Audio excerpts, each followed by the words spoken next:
for the sake of time, I'm going to dive in and start addressing some of these. And then as promised, happy to stay after and address any other one-on-one need-to-knows that you have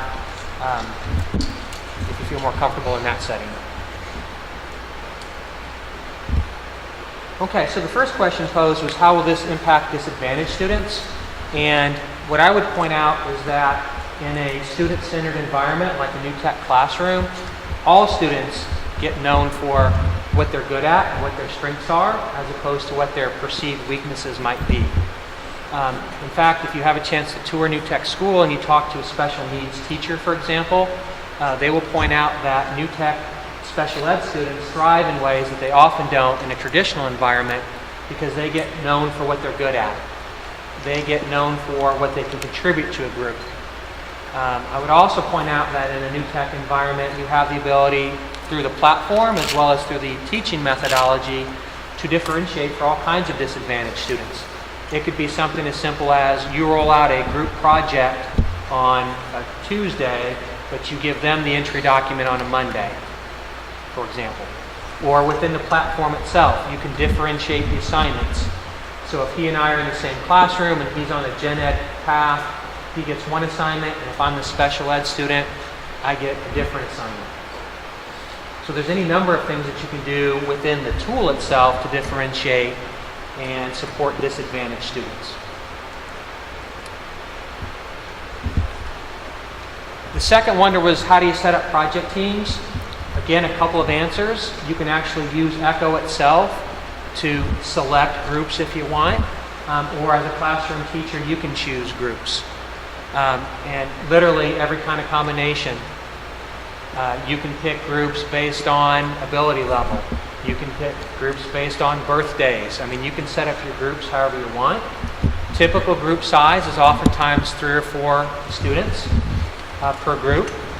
Oftentimes the teacher will rotate groups throughout a 9 weeks or a semester so that kids have an opportunity to work with other students.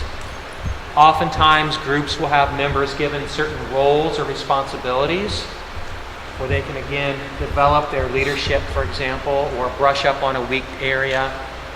I would also point out to you that in New Tech classrooms, projects typically involve what we call group contracts. So if the 4 of us, for example, were in a group, we would write up a contract together. And essentially what is happening is we are pledging to one another what we're going to do, and then there are steps that happen if we aren't doing what we're supposed to do. And believe it or not, in most New Tech classrooms, the contract allows for a student to be fired.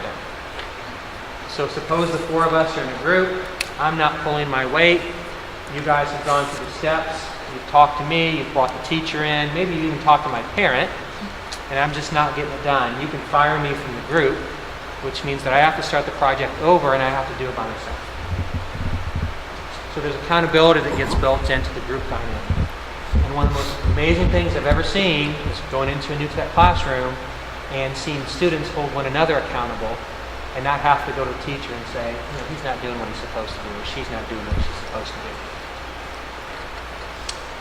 How do you assess where you are on the stacked stones? That's largely what my team and what our network does.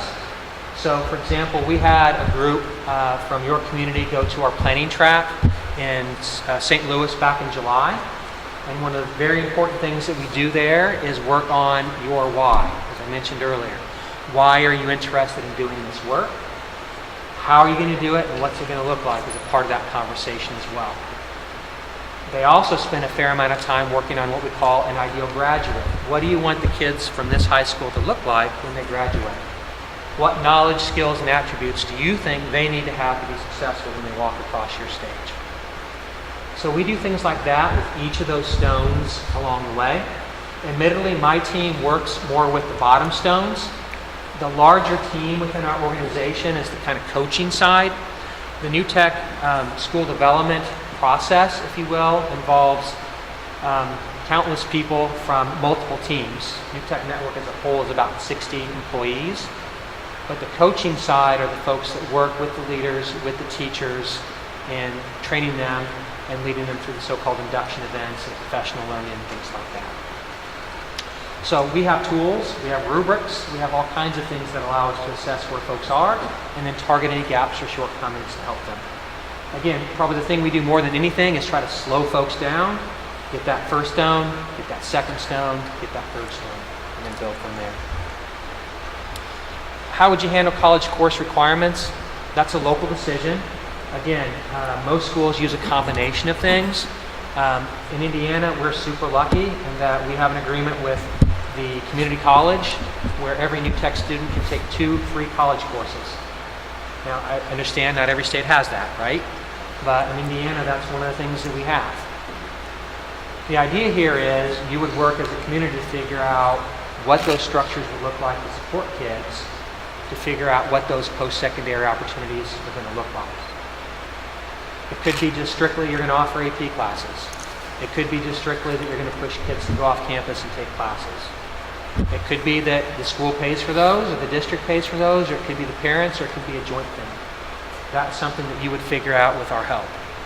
But the idea, the key thing again, is to give kids opportunities and experiences for what life's going to be like if they choose to go to college after high school. The next question was, do we have the technology infrastructure for implementation? The short answer is yes. Really a precursor for this would be the technology deployment, the one-to-one initiative that you guys are undertaking. Echo itself is a pretty low bar in that it is a web-based tool. So if you have access to the web, you have access to Echo. We always joke that we are platform agnostic, so there are new tech schools that are still hardwired desktops that are PCs. There are new tech schools that are laptops. There are Mac schools and PC schools. There are Chromebook schools. There are tablet schools. There are BYOD or bring your own device schools. So again, part of the work my team does is work with folks to figure out, if necessary, what that solution is. But you guys are already in a good spot on that. What does New Tech do to prepare teachers? That's kind of our bread and butter. That's our sweet spot. So there are induction events, for example. So teachers go through a 2-day training that we call teacher residency. Teachers go to a 4-day training that we call NCN 101. On top of that, there is on-site and virtual and remote coaching support. On top of that, inside of and outside of Echo, there is the PL at NCN, or Professional Learning at New Tech Network umbrella. There are what we call PD modules within Echo that folks can undertake. You have the ability to become a New Tech certified teacher, a New Tech certified trainer. You can go through badging. So there's no shortage of opportunities for teachers to improve their craft as a project-based teacher. The other thing that I would mention is it's not just all front-loaded. Once the school implements or launches, there are ongoing professional development opportunities for teachers as well. And as a school rolls out and new teachers come on board, there's opportunities for those folks to be trained as well. As a parent, what would make you lean toward New Tech? For me, the simple answer is I'd want to have a son or daughter that's prepared for as many things as possible once he or she graduates. I want to open as many doors as I can for my kid. And I want to have a kid that talks and writes confidently, that is able to work with other people, that's a problem solver, to use the phrase I used earlier, that knows what to do when a kid doesn't know what to do. And I really think the New Tech environment provides that. I realize that you're sitting here with 1,000 questions and you're thinking specifically about your son or daughter. And I try to put myself in your shoes when I do these kinds of talks. The idea here is, though, I think if you take a step back and you think globally, you realize the world is changing. And the kind of education that you got, that I got, is probably not sufficient for the world in which we live today. The last question that I have here was around cost. And I'll talk generically, and then I will pass the proverbial ball to you to talk specifically. Okay. The generic thing is I always help people think about 3 buckets. One bucket is what we call products and services. It's what you pay New Tech Network for, all the support you get, access to Echo, the coaching, all those kinds of things. The second bucket is the technology bucket. Some districts that we work with don't have anything near one-to-one or don't have a reliable network. And part of their cost is getting the technology or building the infrastructure for that. And the third bucket is facilities. Some folks already have enough space that they can offer multiple integrated classes. They've got those larger classrooms. Others don't. So oftentimes what will happen is they'll go in and knock down a non-load bearing wall and take 2 smaller spaces and make 1 larger space. So those are the 3 buckets that we help people think about and plan for. This last thing that I'll mention, and I'll pass it to you, is that one of my main responsibilities is not only helping people think about how you launch this, but how do you sustain it. Because you don't want to put yourself in an environment where you invest all this time and energy and all these resources for something that's not built to last. So I pay a lot of attention to that. It's not just getting it started, but how do you continue and how do you sustain? I'll pass it to you.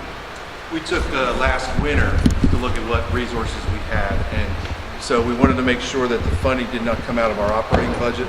So last February, the General Assembly provided us with about $380,000 for what they call one-time funding for student loss. And so we knew we couldn't put that in the operating budget, so that became the foundation, the start of the fund, okay? Which we appreciate the Board of Supervisors over the next 5 years, including this year, are going to provide $50,000, which was $250,000 to that program. We also we're taking a look at, we have the fund that was carryover funding from what we call Medicaid funding, and we're donate. We took about, depending maybe between $100,000 and $150,000 out of that, which again was one-time funding. And then last, we also in our capital improvement fund, which again is one-time funding, we have money for upgrading facilities here, and that covers the fund. Because we also look to see if we can sustain it. And sustain it for us would be maintaining the ECHO licenses after our 3-year contract, plus additional staff development and staying part of the new tech network. So that was very important if we can sustain it over a period of time. So good question. Thank you.